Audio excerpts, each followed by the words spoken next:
I'm Diane Brady. I'm here with Mark Penn, who is Chairman and CEO, Stagwell Inc. Chairman Harris Poll, of course, Chief Strategist, I think on 2 campaigns. Is that right? 2 presidential campaigns, and advisor to Microsoft and Ford. First of all, Mark, welcome. Thanks for joining us. Thank you. And the last time we spoke, I believe you used the word sewer next to Twitter. And when I checked your latest tweet, you seem to be feeling a little more optimistic now that Elon Musk is making his presence felt. Is that fair to say?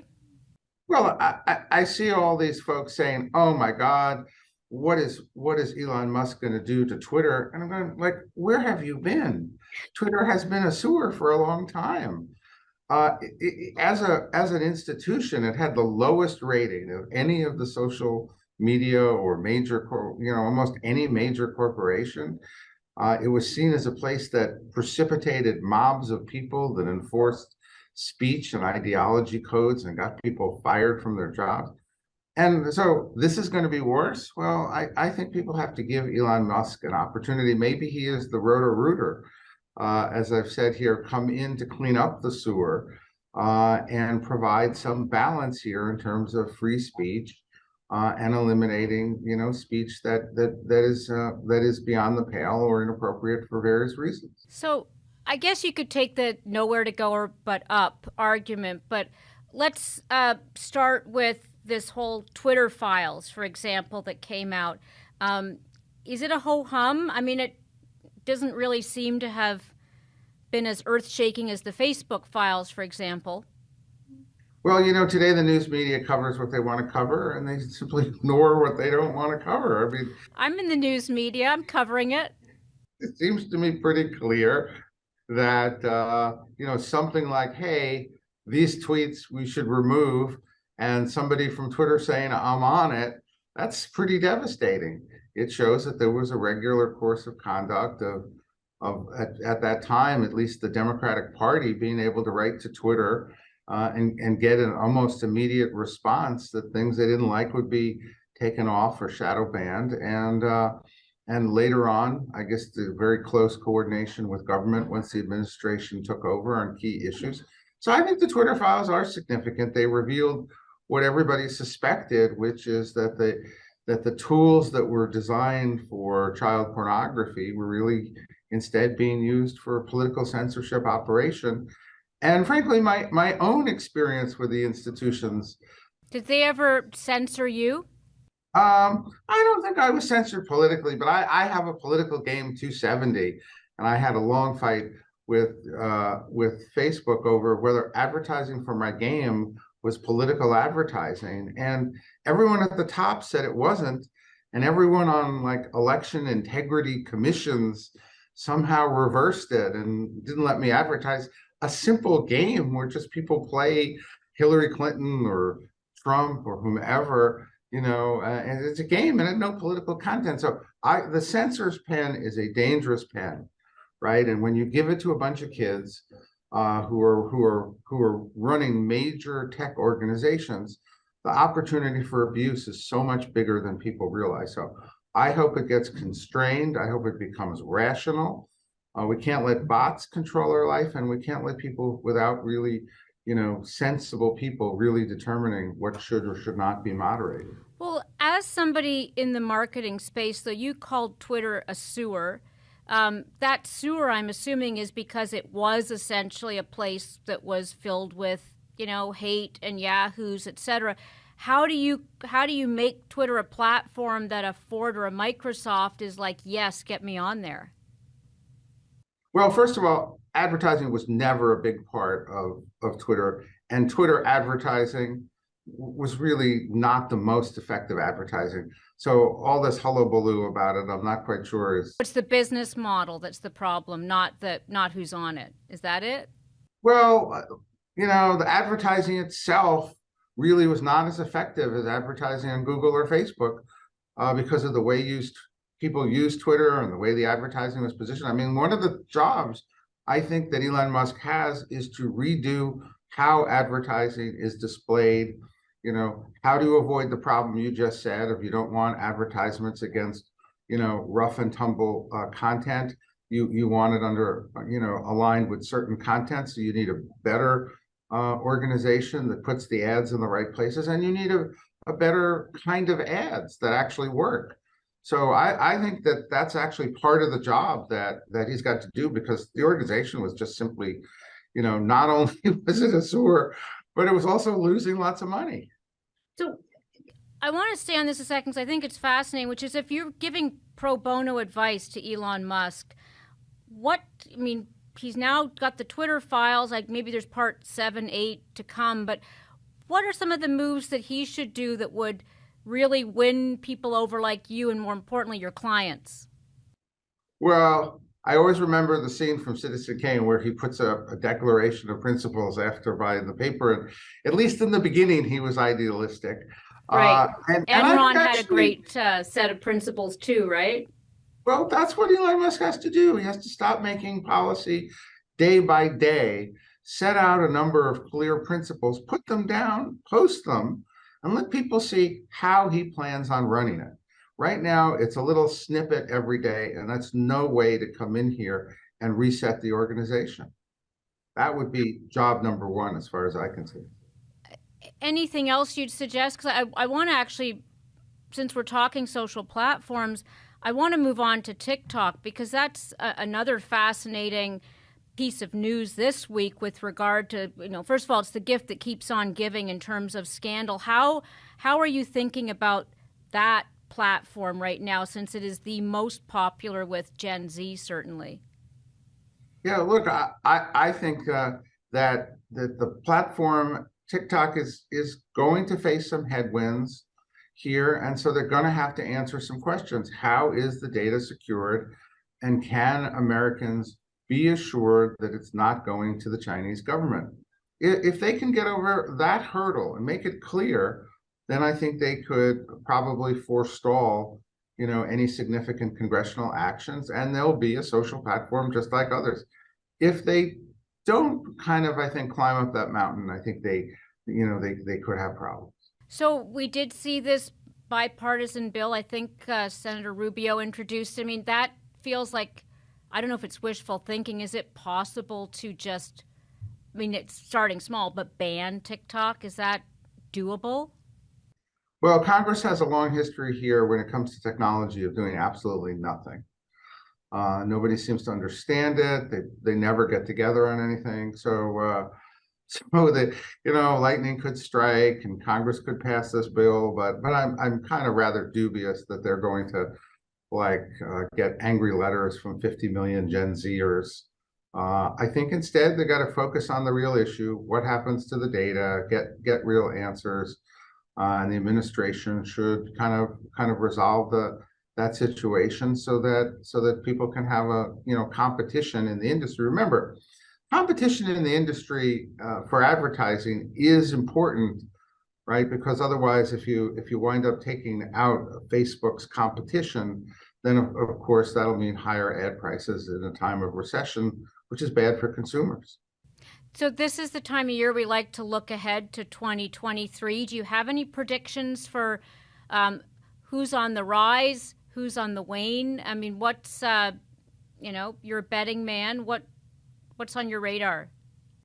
Well, I think there's all sorts of interesting stuff, in store in 2023. I think it's going to be an exciting year. To go through the topic we were just talking, will Elon Musk get back to number one richest person in the world? Right? I think he will, if he can clear up Twitter and fend off competition in EVs. Look, I think obviously Ron DeSantis is on the rise and Donald Trump has been on the decline.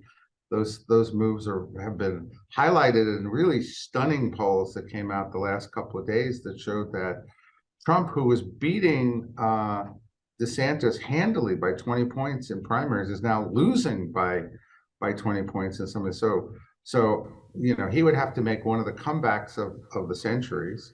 Was that mainly the consequence of the midterms? That's the impression. Is there anything we're missing there? Because that is a stunning shift.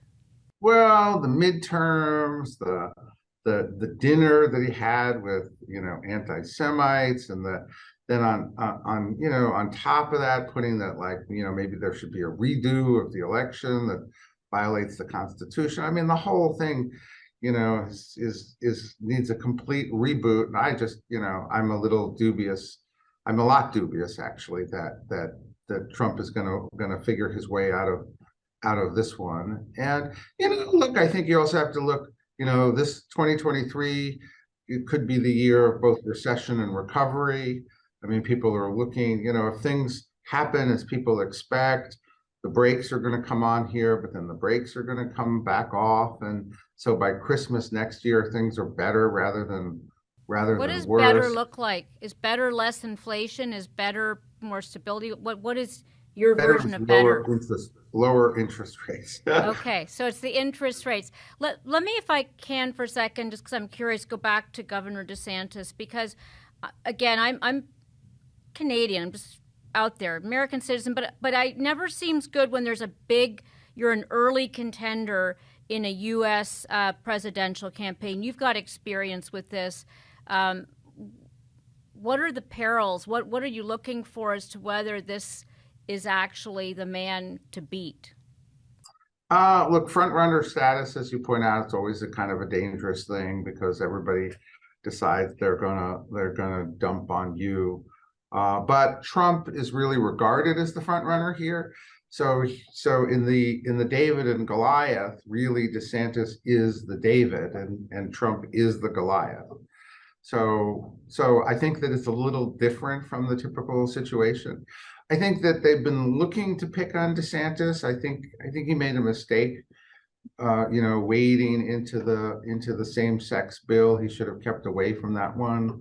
I think he's running heavily in a Republican primary, so he's tilting to the right before he'll tilt back to the center. But yeah, they haven't found anything. Look, they pretty much, I'm sure right now there are 50 to 100 people combing through, like, his grade school teachers and, notebooks if they can find them, but they haven't found anything yet. It's interesting to know if people actually care at this point, but I do want to, there's a lot of curiosity whether it's just shifting, sort of the way we do primaries, but go back to the start, the Twitter files, Hunter Biden, the Biden administration. Is there anything that you're looking at right now as indications of what's going to happen in 2024, or do you feel like Biden's the man and whether we like it or not, make your decision? Well, Jill Biden is the woman, right? Who is really running things here, right? It's You think Joe Jill Biden Biden is? is really the pivotal figure. And I think she is kind of coming out endorsing the run, which I'd expect because, look, first, as a president, you've got to maintain the fiction that you're not a lame duck for as long as possible. And second, I suspect she is playing a much bigger role, than people realize in carrying out the administration. So I look, the president is going to have to get through Hunter Biden hearings. If he makes it through that, he might actually make it to the nomination. I think that's probably his biggest test. But remember, the economy here is faltering. A lot of people are going to get more and more upset about the economy, particularly if unemployment rises, and there's going to be Democratic competition. Look, I think this is time for return of the governors, whether it's DeSantis or whether it's that Newsom or whether it's some other governors that we haven't thought of yet. I think people want a president that has leadership experience and executive experience, and that they realize that this is a job that shouldn't be done by somebody who runs beauty pageants and then who was just in the Senate. And I think they're going to change that. I'm shocked that you say Joe Biden. Are you seeing indications in the same way that like a Hillary Clinton was when she was first lady to Bill? Like what's making you think she's the power behind the power here? Well, because so many of the positions that Joe Biden's taken are so at odds with anything that he believed in his Such 50 as years what? of Senate. So somebody's got to be driving that, and somebody's got to be talking him into that. And where he wound up here, which was pretty far from the center. Would there be any particular positions that come to mind? I'm just curious. I'm genuinely like, what positions are at odds with what you know to be his beliefs. Remember, his single bill that he did, that was his bill, was the crime bill. Mm. So every position he's taken on crime, on immigration, on some of the, I think he's continued to stick with his policy on Israel.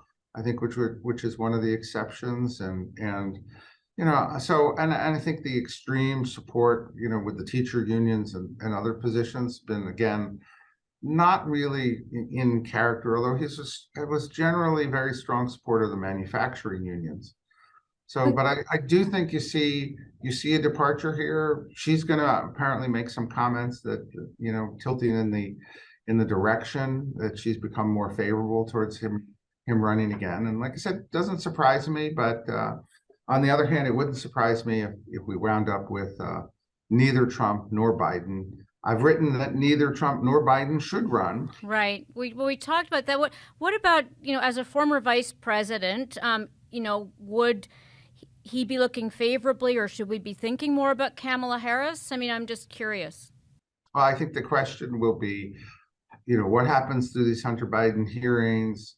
Is there any possibility that a year or so in that you'll see something like what happened in New York State, where Harris will become president and then she'd be really well positioned? If that doesn't happen, I think there'll be open primaries, and in both these places, it'll be a pretty, things won't pick up here until, late, sort of September and October of the year of 23, and when the debates start to occur, and get your popcorn, enjoy the extended political season. And I think the unpredictable will always come out of these things. What are you seeing from consumers, and by that, consumers, citizens, however you want to characterize people? Like, what are obviously concerned about inflation? There seems to be a bit of a fatigue about politics. Maybe it's just this hangover we get when we've gone through the midterms. But what is on the radar right now that people should be paying attention to, especially business leaders, that perhaps is underappreciated in terms of sentiment? Well, look, social media companies may be under pressure, but technology is moving forward. Every company is becoming a digital company. Every company is becoming a digital marketing company. I think this will be the year, perhaps, of the augmented reality glasses that come out of Apple. I think it's a long time overdue for augmented reality to kind of burst on the scene. I think people are looking for something new. They're beginning to get a little tired of their phones. I mean, other than like flip around and turn over and whatnot, the phones, seem to do just the same thing. So look, technology continues to dominate people's lives. People continue to use technology as where they spend their time and how they execute their purchases and transactions. So any temporary slowdown you see, or anything pullback you see or don't see in advertising, shouldn't obscure that the march of technological improvement, achievement, and reliance among consumers is the dominant part of consumer life here. Didn't we have Jeff Bezos tell us that we should be buying a little less? Did you catch that? What do we make of that? I mean, if we're going to be truly sustainable, I suppose, circular economy and all that, we should probably be buying less from Amazon. But is he right? I love that. That was when oil companies would say to use less gasoline. And and they put a sunshine. Remember BP was at sunshine? It's like, wait, aren't you an oil company? When did you become a solar company that's all about mothers, Amazon CEO says you should buy less from Amazon. I mean, I don't know how to take those things seriously. The march towards online purchasing. Look, people have an opportunity now to go back to the stores, to have a retail experience, and for them to kind of establish a balance between online and offline. I don't know that online is going to get a lot better, right, than it has. I mean, delivery is pretty fast. I mean, I hate to use anecdotes, but we love anecdotes. People love anecdotes. Give us an anecdote. Look, in my own building, the number of packages that come every day, right, from Amazon and other retailers is in the hundreds. And so we had to hire like 2 people just to handle those packages. And that just didn't happen before, right? Before, people went out and bought it and brought it back in. And today people sit on their phone and they order it to an incredible extent. And so every company, as I've said, has to become a digital marketing company because, like it or not, some combination of DTC and online ordering, it's going to be somewhere between 10 and 70% of their sales, right? And they've got to figure out how to do that profitably and well. I don't know if there's anything else, holiday or otherwise. A lot of people I'm talking to speak now about a new normal in terms of pricing, inflation, what's happening in China, that whether it's, labor costs in the U.S. or supply chain issues, that Americans have to get used to a new normal of paying more for things, services, etc. Are you seeing that? Or are you hearing that from your clients? Because it's been a motif that's come up several times in the past week. Well, I think that's the big question.